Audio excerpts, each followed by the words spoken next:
Good morning students.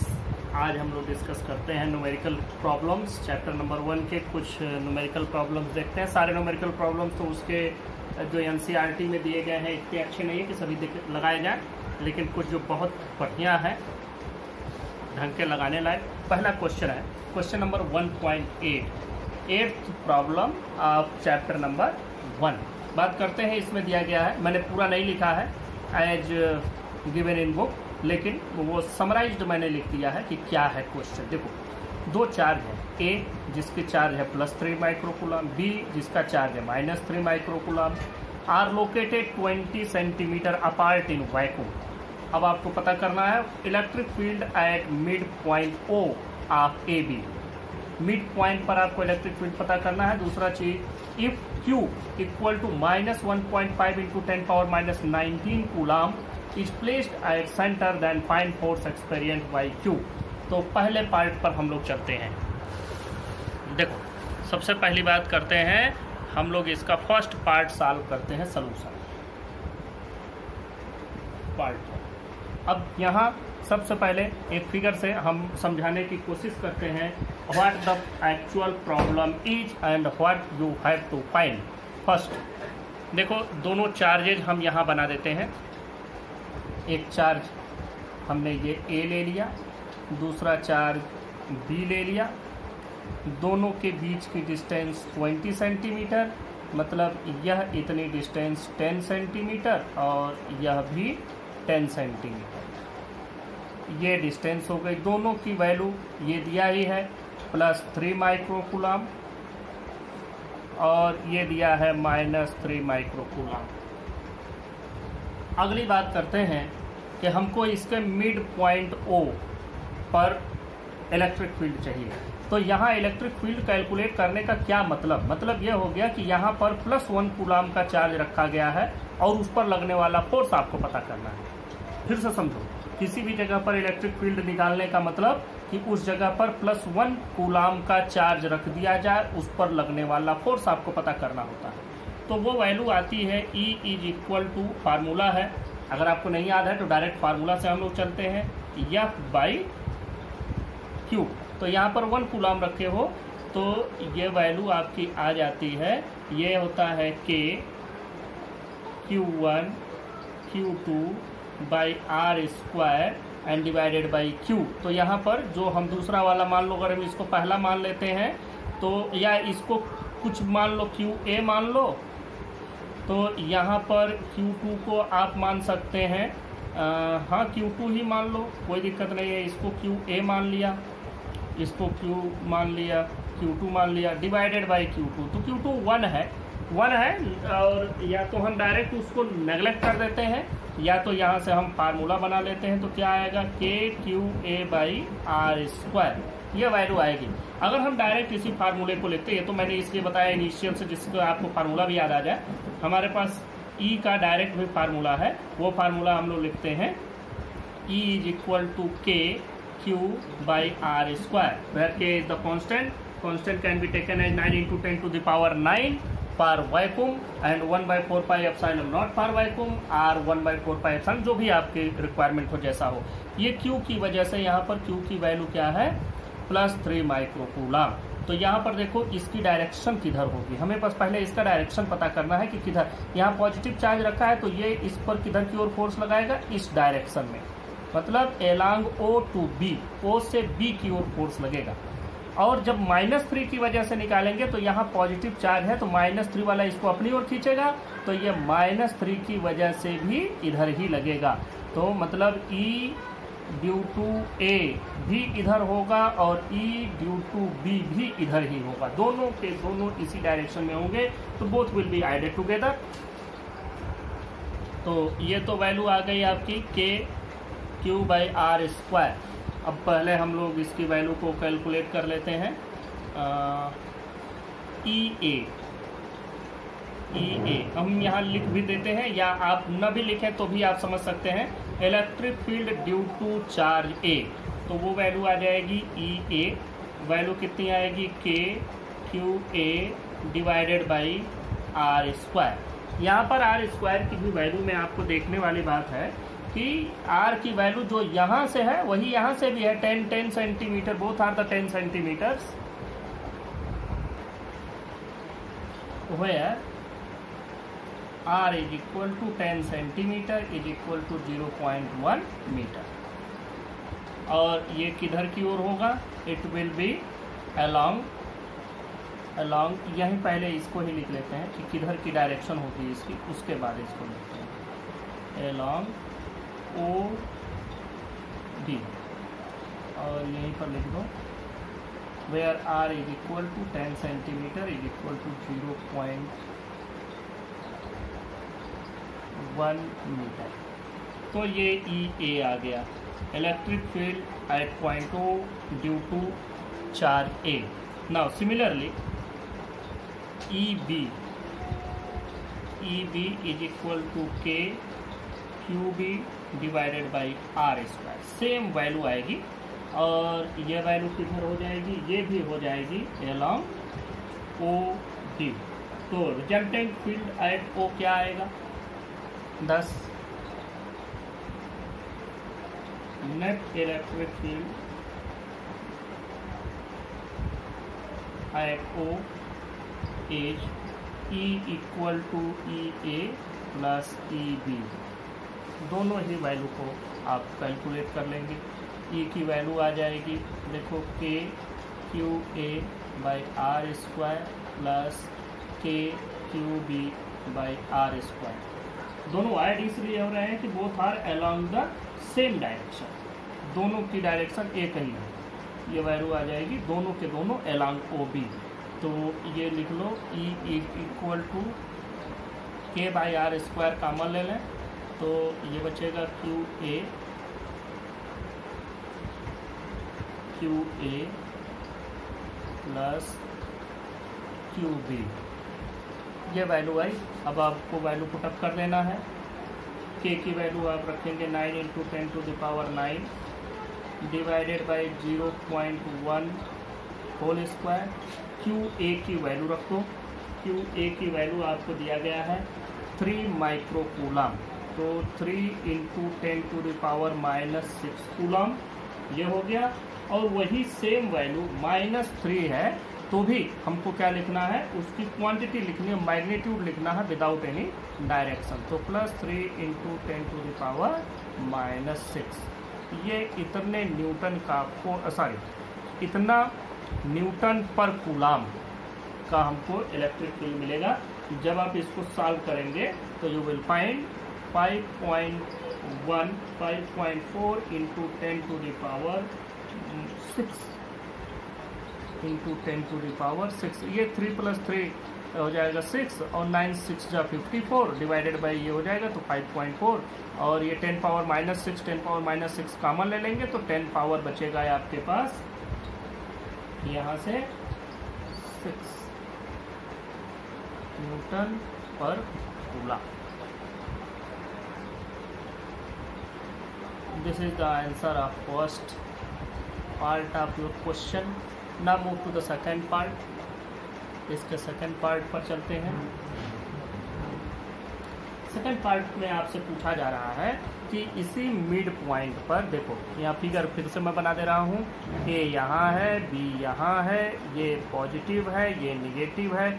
इस जगह पर एक चार्ज रखा जाएगा। उस चार्ज की वैल्यू दिया गया है 1.5 इंटू 10 टू द पावर -9। यहाँ पर रख दे रहे हैं -1.5 इंटू 10 पावर -9, ये रख दिया गया। और आपसे पूछा जा रहा है कि ये कितना फोर्स एक्सपीरियंस करेगा। तो पहले तो देखो, निगेटिव वाला इस पर जो फोर्स लगाएगा ये इस डायरेक्शन में लगेगा, this is force due to a, और फोर्स ड्यू टू बी। ये नेगेटिव वाला इस डायरेक्शन में पुश करेगा क्योंकि सिमिलर चार्जेज रिपेल्ड, और ये वाला क्या करेगा? ये पॉजिटिव है तो ये इसको अपनी ओर ये भी ले आएगा, ये इधर ले आएगा, ये इधर ले आएगा। एफ ए हो गया, ये एफ बी हो गया। दोनों ही चीज़ें एक ही डायरेक्शन में है, तो फोर्स का जो भी मैग्नीट्यूड आएगा दोनों ऐड हो जाएगा। तो उसमें प्लस माइनस की बात नहीं होगी, सिर्फ हमको मैग्नीट्यूड लेकर के दोनों को ऐड कर देना। इस पर जो फोर्स लगेगा या ओ ए डायरेक्शन में ए की वजह से लगेगा, ओ ए डायरेक्शन में बी की वजह से भी लगेगा। तो देख लो, हम लोग कैलकुलेट कर लेते हैं। यहाँ से क्वेश्चन में ज़रा सा चेंज हम करेंगे। ये क्वेश्चन में -19 नहीं दिया है बल्कि -9 ही दिया है, तो ये मैंने -19 लिख दिया था, -9 देना। कॉन्सेप्ट समझो, वैल्यू तो कुछ भी हो सकती है। तो अब हम लोग चलते हैं इसके सेकंड पार्ट को सॉल्व करते हैं। इस चीज़ को सॉल्व करने के दो तरीके हैं। देखो, ये तो मैंने समझाया कि दोनों पर फोर्स इधर ही लगेगा, तो या तो इस पर फोर्स निकालो due to a f a, फिर due to b f b, और f a plus f b दोनों ऐड करो, तब तो रिजल्टेंट फोर्स मिलेगा। या एक और भी तरीका हम लोग कर सकते हैं कि या हमारे पास इलेक्ट्रिक फील्ड है ई, इस इलेक्ट्रिक फील्ड में कोई चार्ज क्यू रखा गया है, तो उस पर जो फोर्स लगता है वो होता है क्यू ई। अब अगर ये चार्ज पॉजिटिव है तो अलोंग द फील्ड फोर्स लगेगा, क्योंकि फील्ड तो उधर होती है जिधर इधर प्लस है, इधर माइनस है, तब इधर ई की डायरेक्शन है। इलेक्ट्रिक फील्ड हमेशा पॉजिटिव टू नेगेटिव डायरेक्शन में होती है, तो ये इस डायरेक्शन में तभी होगा जबकि ये पॉजिटिव, ये इधर प्लस इधर माइनस हो। तो प्लस वाला इसको रिपेल्ड करेगा, माइनस इसको अट्रैक्ट करेगा, तो along the field positive charge पर फोर्स लगेगा। लेकिन अगर यहाँ पर क्यू नेगेटिव है तो ये नेगेटिव वाला रिपेल्ड करेगा, मतलब along the opposite direction of field. यहाँ पर देखो फील्ड की डायरेक्शन क्या है, पॉइंट ओ पर हमने फील्ड की डायरेक्शन निकाली और ये फील्ड आया था हमको अलोंग ओ बी।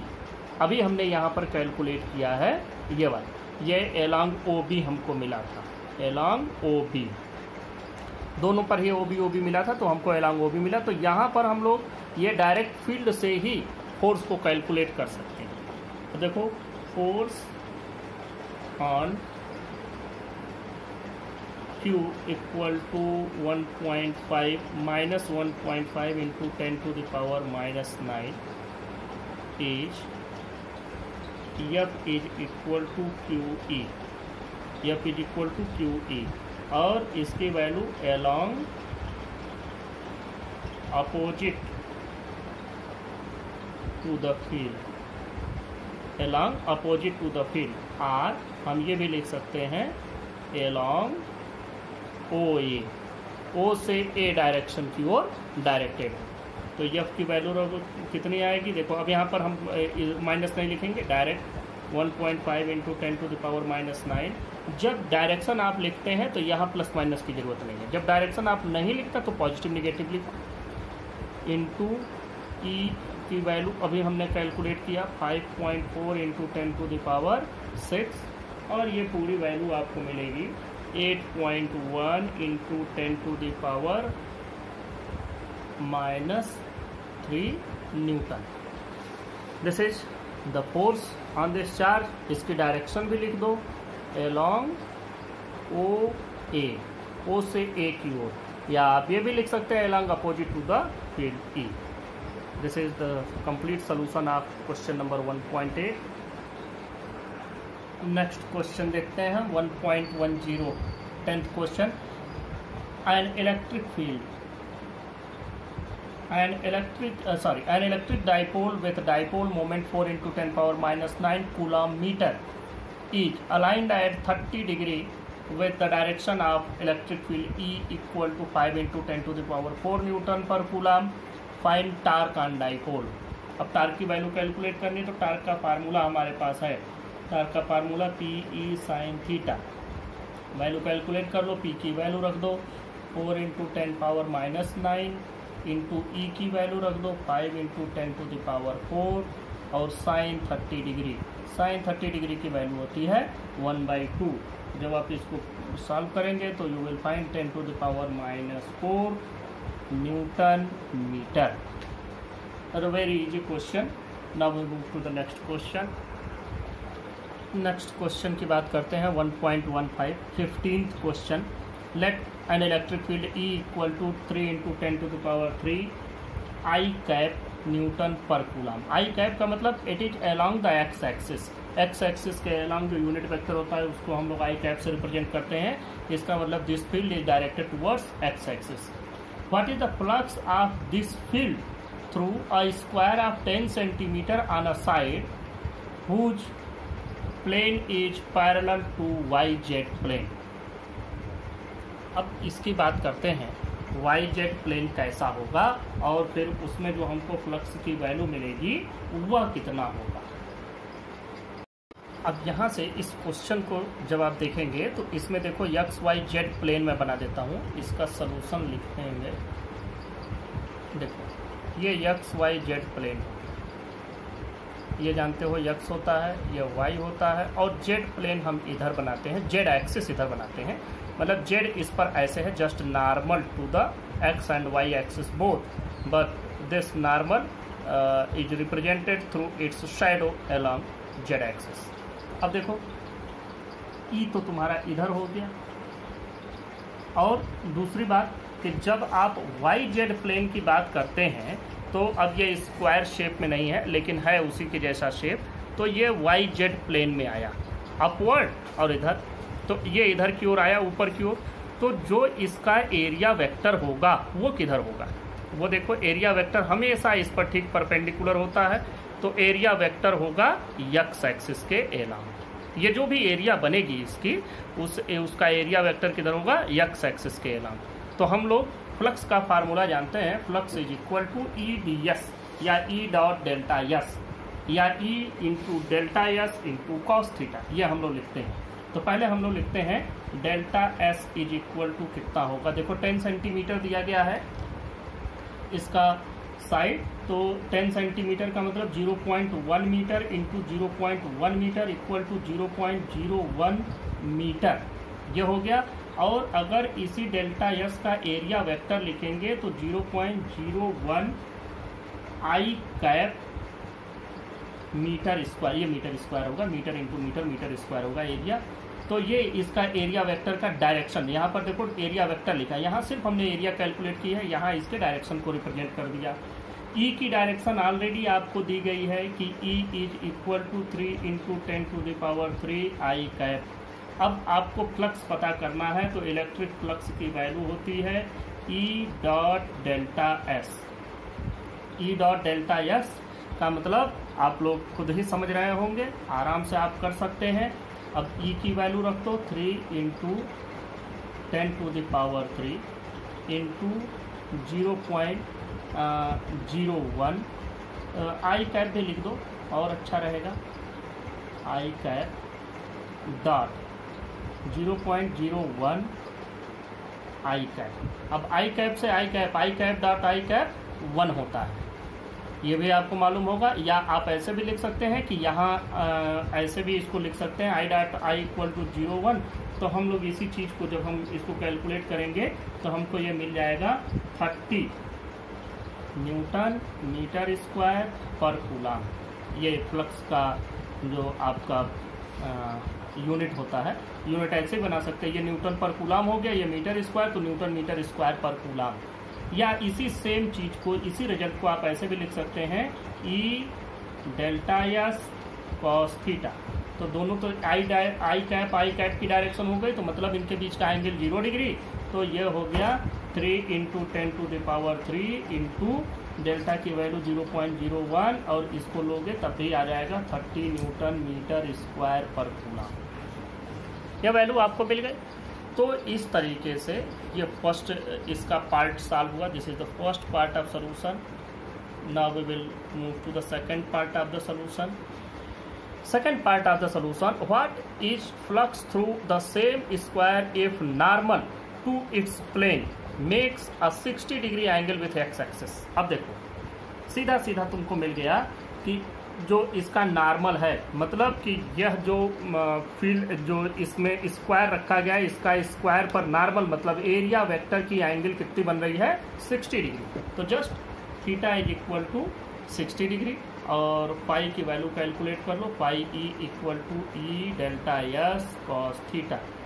ई की वैल्यू रखें 3 into 10⁻³ delta s 0.01 into cos 60 degree. Cos 60 degree की वैल्यू हमको पहले से मालूम है 1/2, मतलब यह जितना आया है जस्ट इसी का आधा, और यह आधा कितना हो जाएगा 15 Newton metre square per coulomb. This is the value of flux when the normal to the square makes an angle 60 degree with the direction of electric field. This is the solution of this question. Next question 1.16, इसमें दिया है let electric field I cap newton per coulomb. अब इतना newton per coulomb है, I cap मतलब it is directed towards the x axis, क्योंकि I cap is the unit vector along the x axis. अब इसमें आपसे पूछा जा रहा है what is the net flux of this field through a cube of side 20 centimetre which faces are parallel to the coordinate plane. तो ये आपसे क्वेश्चन है। अब देखो यहाँ पर अगर हम इसको इस तरीके से बनावें, एक्स वाई जेड एक्सिस आपका बन गया, तो इसके एलांग तो ई है, ई की वैल्यू आपकी इसी के एलांग है, जो भी हो व्हाट एवर में बी द वैल्यू। अब जो क्यूब रखा गया है, मेरे पास क्यूब तो नहीं है, आप इसी क्यूबाइड को क्यूब समझ सकते हैं। इसके फेसेज ऐसे हैं कि ये पैरेलल है कोऑर्डिनेट एक्सिस के। मतलब देखो अगर आप इसको ऐसे रखते हैं तो समझो कि ये वाला जो प्लेन है यह पैरेलल एक्स एक्सिस के है, यह पैरेलल वाई जेड है, ये वाई जेड पर है। इस तरीके से इसको यहाँ रखा गया है, इस पर पूरी तरह से यह ऐसे रखा है। तो अब देखो जो ये ई पास होगा, यह जो इलेक्ट्रिक फील्ड जो पास होगा, जो इसका फेस यहाँ पर है, इस फेस से तो इसका कोई लेना देना नहीं है। देखो जिसका एरिया वेक्टर इसके परपेंडिकुलर, इसके ठीक पैरेलल होगा, सिर्फ उसी से पास होगा। मैं एक दूसरे एग्जांपल से आपको समझाता हूं। देखो इसको समझो, ये बिल्कुल क्यूब शेप में है। अब हमने इसको इस पर रख दिया। अब इसका ये वाला प्लेन कौन सा है? यह प्लेन है एक्स वाई प्लेन। इसके नीचे भी एक एक्स वाई प्लेन है, ये है वाई जेड प्लेन, ये भी है वाई जेड प्लेन, ये दोनों वाई जेड प्लेन हो गए। अब अगली बात करते हैं कि यह कौन सा प्लेन है। यह आप देखें, यह आपका हो जाएगा यक्स पर है, यक्स जेड प्लेन हम इसको मान लेंगे, ये यक्स जेड प्लेन हो गया। इसको आप वाई जेड प्लेन मानेंगे। तो अब देखो यहाँ आपको एक चीज समझनी है कि किससे कितने एंगल पर जाएगा। इसका जो एरिया वेक्टर होगा इस प्लेन का ऊपर वाले, और ठीक इसके अपोजिट जो नीचे है उसका एरिया वेक्टर इस डायरेक्शन में होगा, और यह इलेक्ट्रिक फील्ड के साथ 90 डिग्री का एंगल फॉर्म करेगा। तो cos 90 की वैल्यू 0, वहाँ कुछ भी नहीं मिलेगा, ऊपर और नीचे कुछ भी नहीं मिलेगा। इस वाले फेस की बात करते जो इधर है और जो इधर है एक्स जेड प्लेन की, देखो इसका एरिया वेक्टर इधर आएगा, इलेक्ट्रिक फील्ड के साथ 90 डिग्री एंगल बनाएगा, कोई भी फ्लक्स इससे पास नहीं होगा। इसका भी एरिया वेक्टर 90 डिग्री का एंगल बनाएगा, ये भी आपको समझ में आ रहा होगा देख करके ही। तो इससे भी 90 डिग्री का एंगल बनेगा, कुछ नहीं होगा। सिर्फ ये वाई जेड प्लेन इधर दोनों फेसेज पर है, सिर्फ इसी से ही इलेक्ट्रिक फील्ड पास होगा। तो अब वाई जेड प्लेन पर भी तुमको एक बात समझनी है कि जब हम इसको यहाँ ऐसे रखे हैं तो इस वाई जेड प्लेन से कुछ इलेक्ट्रिक फील्ड लाइंस इंटर करी और दूसरे वाले फेस से बाहर निकल गई। जितनी इसमें इंटर कर रही हैं उतनी इससे बाहर भी निकल जा रही हैं। इसका मतलब इसमें रुक कितनी रही है? कुछ भी नहीं। जो इसमें इंटर कर रही है सब दूसरे फेस से बाहर निकल जा रही हैं। इसका मतलब एक फेस में इंटर करने वाले दूसरे फेस से बाहर निकलने वाले फील्ड लाइन से एक दूसरे के बराबर है। इसका मतलब कि इसके अंदर जो नेट फील्ड होगा, वो नेट फ्लक्स होगा, वो 0 हो जाएगा। जैसे जब हमने फ्लक्स आपको समझाया था तो मैंने आपको एक एग्जांपल भी लिया था कि एक कमरे के विंडो में से हवा आ रही है, तो जो कमरे में हवा आएगी उसकी मात्रा को हम फ्लक्स मानेंगे। तो उसमें जो विंडो की साइज है उसको हमने एरिया वेक्टर मान लिया था। जो स्पीड है एयर पास होने की उस विंडो के थ्रू, वह स्पीड आपकी इलेक्ट्रिक फील्ड की इंटेंसिटी को बताता है। तो यहाँ क्या है, कमरे में एक तरफ से हवा आई दूसरी तरफ से निकल गई, तो उसमें रुकी कहाँ, ये बात हो गई। तो इस चीज को हम लोग कहेंगे कि इसमें नेट फ्लक्स 0 हो जाएगा। इसको लिख भी लेते हैं। इसका सोल्यूशन देखें। The flux entering one Y Z plane is equal to the flux leaving through other parallel Y Z plane, hence net flux through the cube is 0। This is the complete solution of this question. Next question देखते हैं 1.17। Net outward flux through the surface of the box is 8 into 10⁻³ newton metre square per coulomb. अब सिर्फ इतना दे दिया कि एक जो है बॉक्स है, तो आउटवर्ड फ्लक्स उस बॉक्स के सरफेस से आपको मिल रहा है 8 इंटू 10⁻³। अब देखो आपको पता करना point the net charge inside the box. तो पहले हम लोग इसी क्वेश्चन पर चलते हैं, फर्स्ट क्वेश्चन, उसके बाद हम लोग सेकंड क्वेश्चन पढ़ेंगे और उसकी बात भी करेंगे। तो इसको हम लोग सॉल्व करेंगे from Gauss theorem. Gauss theorem से बिल्कुल आपको मालूम है गाउस थ्योरम क्या होता है। गाउस थ्योरम होता है phi e equal to Q by epsilon naught. यही आप लोगों ने पढ़ रखा है। अब तो यहाँ से क्यू की वैल्यू कितनी हो जाएगी, it implies that Q is equal to phi E into epsilon naught. Q की वैल्यू कैलकुलेट कर लो। पाई ई की वैल्यू 8 इंटू 10⁻³ एप्सिलॉन नॉट की वैल्यू हम कैसे मिलेगा हमको, वैसे एप्सिलॉन नॉट की वैल्यू आपको पता होनी चाहिए। नहीं पता है तो हम कैसे पता करेंगे, देखो हमको पता है 1/4 pi epsilon naught is equal to 9 into 10⁹। यहाँ एप्सिलॉन नॉट परमिटिविटी है फ्री स्पेस की, तो यहाँ से एप्सिलॉन नॉट कितना हो जाएगा, एप्सिलॉन नॉट की वैल्यू हो जाएगी 1/4 पाई इंटू 9 इंटू 10⁹। ये वैल्यू उठा करके रखो, 1/4 पाई इंटू 9 इंटू 10⁹। अब यहाँ से आपको जो वैल्यू मिल रही है वो वैल्यू देखो आ रही 0.07। इसको सॉल्व करने पर आप पाएंगे 0.07 इंटू 10⁻⁻6 कूलम, या ऐसे लिख सकते हैं 0.07 माइक्रो कूलम। ये वैल्यू हो गई। This is the answer of first part of this question. Now we will read the second part. If net outward flux through the surface of the box were 0, could you conclude that there were no charges inside the box? Why or why not? अगर देखो जो outward flux है वो पूरा 0 हो गया तो इसका मतलब कि क्या बॉक्स के अंदर कोई चार्ज नहीं है।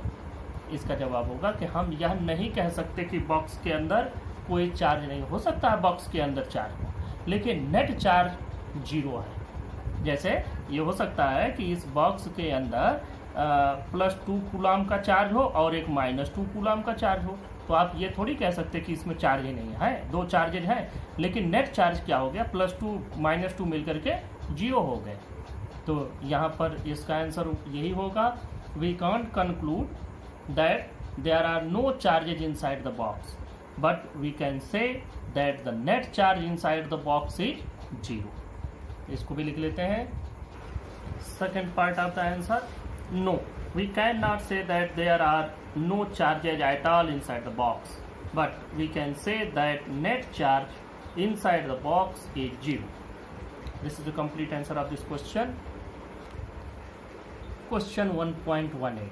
A point charge plus 10 microcoulomb is at a distance 5 cm directly above the center of a square of the side 10 cm. Find electric flux. phi e हमने लिखा है, इसका मतलब electric flux through the square. देखो ये square हो गया, इस स्क्वायर पर, या आप स्क्वायर ऐसे भी इमेजिन कर सकते हैं कि बिल्कुल परफेक्ट स्क्वायर आप यहाँ बनाना, और समझो कि चार्ज कहाँ है, इससे थोड़ी डिस्टेंस पर। कितने डिस्टेंस पर दिया गया है, 5 सेंटीमीटर। ये 5 सेंटीमीटर की डिस्टेंस हो गई। तो आप इसको ऐसे भी कंसीडर कर सकते हैं कि यहाँ पर हमने, जहाँ पर इसकी टिप है, इस जगह पर हमने चार्ज रखा है, इससे इतनी डिस्टेंस पर। तो अब आपको पता करना है कि इस स्क्वायर के थ्रू कितना फ्लक्स होगा, इससे कितना फ्लक्स पास होगा। तो देखो फ्लक्स के लिए अब हम लोग एक गाउस थ्योरम पढ़े हुए हैं, लेकिन गाउस थ्योरम को अप्लाई करने के पीछे एक प्रॉब्लम आ जाएगी कि Gauss theorem can be only applied to a closed surface, but this is an open surface. तो हम क्या करें, हम इसमें ये जो इसकी साइड दी गई है 10 सेंटीमीटर, तो हम 10 सेंटीमीटर का एक क्यूबिकल स्ट्रक्चर कंसीडर कर लें। हम 10 सेंटीमीटर का एक क्यूब बना लें। तो अगर 10 सेंटीमीटर का क्यूबिकल स्ट्रक्चर आप कंसीडर करते हैं मान लो इस तरह से 10 सेंटीमीटर का क्यूबिकल स्ट्रक्चर हमने कंसीडर कर लिया, और इसके बिल्कुल सेंटर पर, इसके बिल्कुल सेंटर में, मतलब हर एक फेस से, इसके 6 फेसेज होंगे, हर एक फेस से एग्जैक्टली 5 सेंटीमीटर की डिस्टेंस पर हम इसको प्लेस कर देते हैं। तो ये बिल्कुल इसके सेंटर पर आ भी जाएगा, क्योंकि हर एक पूरा फेस ये कितना है 10 सेंटीमीटर, तो इसका मिडिल पॉइंट यहाँ आएगा, तो सबसे 5 सेंटीमीटर आप लेंगे तो बिल्कुल इसके सेंटर ऑफ द क्यूब पर यह चार्ज हमारा आ गया। अब देखो, जब यह चार्ज यहाँ आया तो अब इससे जो इलेक्ट्रिक फील्ड लाइंस निकलेंगी वो तो सभी फेसेस से पास होंगी, तो सभी फेसेस से पास होंगी, और हमको कहाँ निकालना है, सिर्फ वन फेस से हमको कैलकुलेट करना है। तो वन फेस से जो फ्लक्स पूरा आएगा उसका 1/6 हो जाएगा वन फेस से, क्योंकि इसके 6 फेसेज हैं। जो टोटल फ्लक्स होगा, तो वो total flux from Gauss theorem अगर हम कैलकुलेट करेंगे तो phi E is equal to Q by epsilon naught, सीधे वैल्यू आपको मिलेगी। लेकिन यहाँ पर बात यही है कि यह टोटल फ्लक्स इन सभी फेसेस से आया, तो हमको एक फेस से निकालना है, तो इसी का 1/6 कर देंगे। तो पहले हम लोग लिख लेते हैं इसके statements. Consider a cube with edge 10 centimetre and charge plus 10 microcoulomb is placed at its center. Let phi s is equal to flux through each face. Since there are 6 faces in a cube,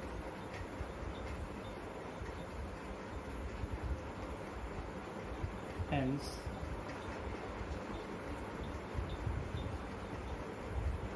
net flux through the cube, हम इसलिए कर रहे हैं phi S one face का, क्योंकि हमको एक ही face से कैलकुलेट करना है। Hence net flux through the cube phi E is equal to 6 into phi S के बराबर होगा, और ये पूरी वैल्यू किसके बराबर होगी, क्यू बाई एप्सिलॉन नॉट के बराबर होगी। क्यू की वैल्यू कितनी है 10 माइक्रोकूलम, इसका मतलब 10 इंटू 10 पावर -6। एप्सिलॉन नॉट की वैल्यू फिर आपको वैसे ही रखनी है, कैसे 1/4 pi epsilon naught equal to 9 into 10 to the power 9, 10 epsilon naught is equal to 1/4 pi into 9 into 10 to the power 9। ये पूरी की पूरी वैल्यू आपको यहाँ नीचे रखनी है, 1/4 pi into 9 into 10 to the power 9। तो ये पूरा का पूरा वैल्यू ऊपर चला जाएगा। तो 6 फाई एस की वैल्यू हमको मिली 10 into 10 power -6 into 4 pi 9 into 10 to the power 9।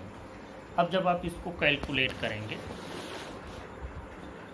इसको कैलकुलेट करने पर आपको टोटल वैल्यू यहाँ पर मिलती है, देखो फाई एस की वैल्यू, फाई एस की वैल्यू क्या हो जाएगी, ये पूरा total divided by 6, total divided by 6 मतलब 10 इंटू 10 पावर 10 पावर, इसको हम लोग इसी में मिला लेते हैं और इसको भी इसी में मिला लो, 9 4 जा 36 और 36 इंटू 10 मतलब 360 into 10 power 360 pi into 10 power 3 divided by 6।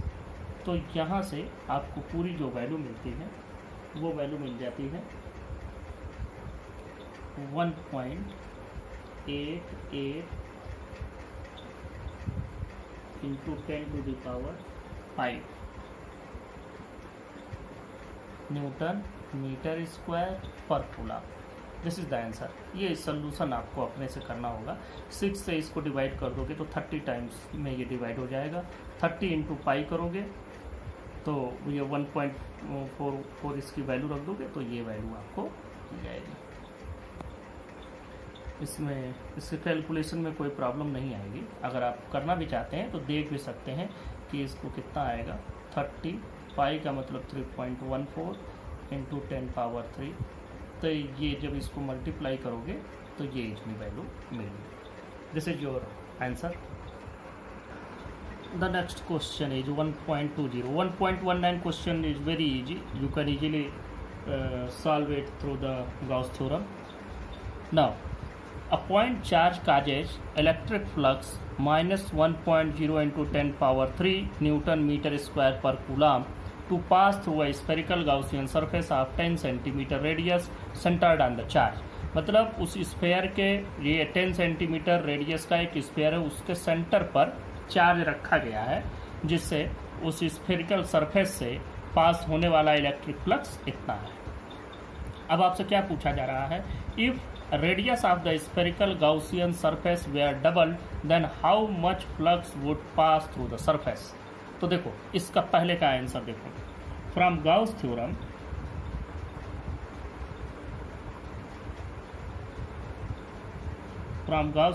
phi E is equal to Q by epsilon naught।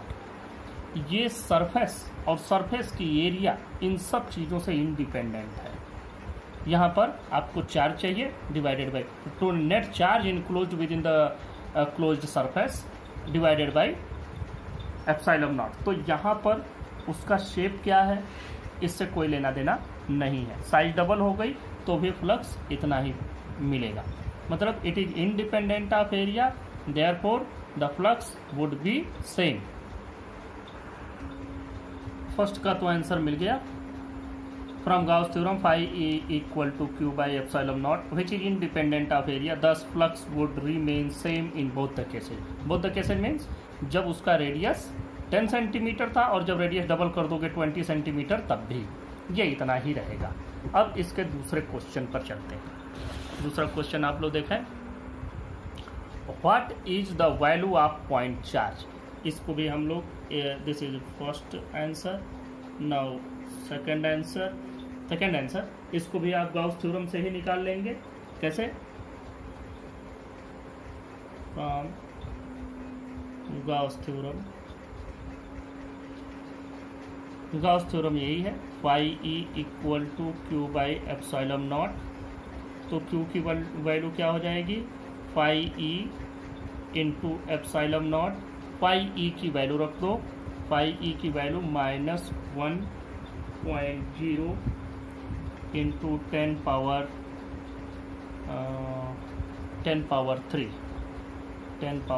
Into epsilon naught की जो वैल्यू आती है वो वैल्यू आप या तो डायरेक्ट भी रख सकते हैं या तो वैसे एप्सिलॉन नॉट की वैल्यू डायरेक्ट रख लो, 8.85 इंटू 10⁻12। तो जब यहाँ से इसको कैलकुलेट करेंगे तो आपको मिलेगा -8.84 इंटू 10⁻⁹ कूलाम। -9 लगा है तो हम इसको नैनो कूलाम मान सकते हैं, तो -8.84 नैनो कूलाम ये वैल्यू हो गई। This is the answer of this question. Question 1.21 question is also very easy question, you can easily solve it. देखो, a uniformly charge conducting sphere of 2.4 metre diameter has a surface charge density of 80 microcoulomb per metre square. Find charge on sphere और total electric flux leaving the surface of the sphere. देखो पहले तो हम लोग लिख लें surface charge density. तो surface charge density को हम लोग सिग्मा से रिप्रेजेंट करते हैं।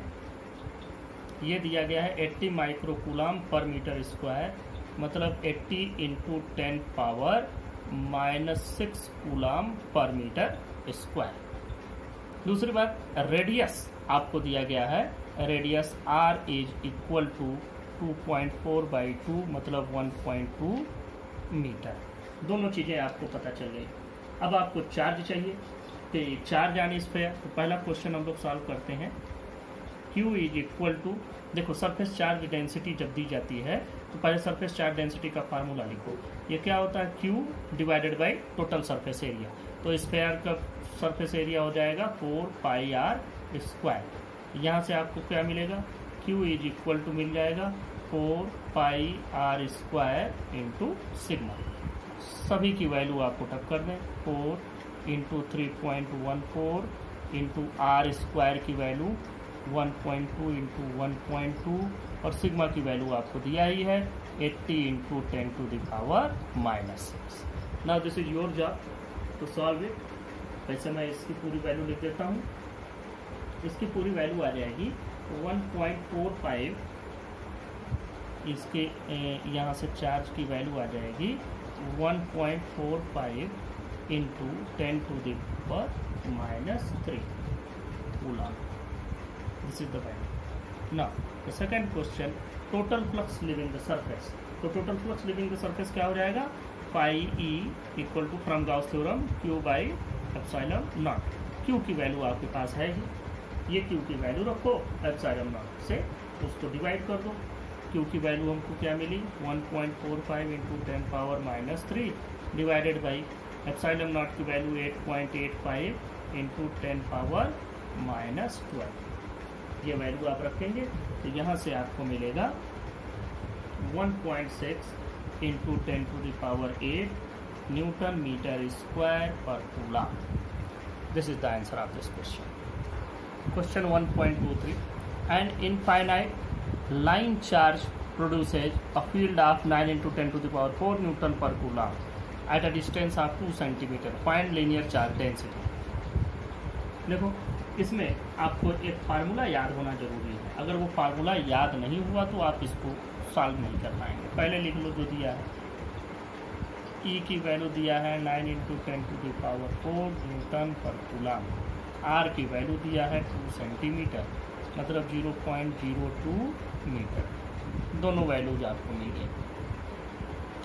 आपको ये फार्मूला याद होना चाहिए, what is the formula for electric field due to a infinitely long charge wire.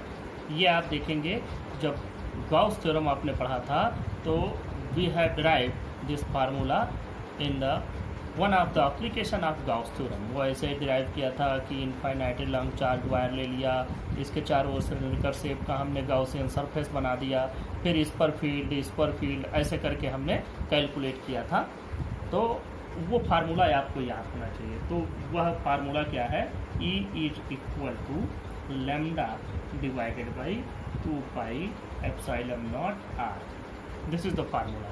You must remember this formula, otherwise you must have the knowledge how to derive this formula at once। तो वो आप derive भी कर सकते हैं। तो ये value हो गई। तो यहाँ से जब आप लेमडा की वैल्यू कैलकुलेट करेंगे, lambda is linear charge density, तो ये वैल्यू आ जाएगी 2 pi epsilon not E into R। सभी वैल्यूज आपको पुटअप कर देनी है, इसमें आपको कुछ और करना ही नहीं है, सिंपली आपको पूरी वैल्यू मिल जाएगी। 2 into 3.14 into 8.85 10 to the power -12। E की वैल्यू आपको दिया ही है 9 into 10 to the power 4 into R की वैल्यू 0.02। जब इन सबको आप कैलकुलेट करेंगे तो आपको वैल्यू मिलेगी 0.01 into 10 power -5 coulomb per metre. या इसी को आप ऐसे भी लिख सकते हैं, अगर हम इसको ऐसे कहते हैं 0.1, तो ये वैल्यू हो जाएगी आपकी 10 पावर -6 हो जाएगी। या ये ही आप लिख सकते हैं, कोई दिक्कत नहीं, ये आप लिख लें। This is the answer of this question. Now in the next topic we will discuss some more numerical problems of this chapter and other chapters also. Thank you.